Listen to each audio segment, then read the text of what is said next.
ang story po kasi nagpalaro ako nung 4th year. Talo po kami sa Region 1 po ata. Tapos, na-injury pa. Ito, palaro? Oo, palaro. Okay. So, walang kumuhang scouts. Ganun. Okay. Gusto nung UV po. Hindi ko naman sa sinisiraan yung UV. Pero malaki din pasasalamat ko sa UV. So, kay Boss Sam, Gullias family. Gusto nila po, maglaro po ako doon sa college. Okay. Sa UV. So, parang, ang gusto ko po talaga, Manila. Okay. Like Kahit wala, everybody's dream. parang one step na lang sa pro na. Okay. So, ayaw po talaga nila release yung papers. Pasukan na po nun. So, wala kami choice. So, Because alam nila yung value mo.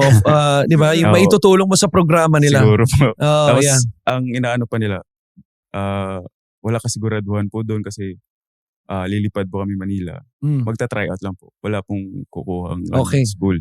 So, sinabi ko sa tatay ko, tara, lipad tayo.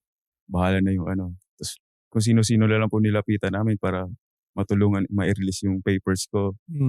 Yung si Cap R ni De La Torre, kasi leader nila sa... Politiko din po kasi yung may-ari ng school namin sa UV. So, tinutulungan niya. Yun, lumipad. May ipon ako.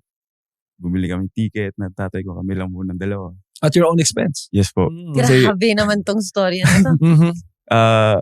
Nang walang kasiguraduhan? Walang kasiguraduhan po. Nag-try out kami Adamson. So, wala. Wow. AAC, wala po. Tapos yung si Coach Julius nga sinabi na, subukan nyo sa CEU. At that time, it was Coach Yong? Opo, sa Coach Yong na, di ba? Yung Garcia of Abra. Dating coach ng Now CEU.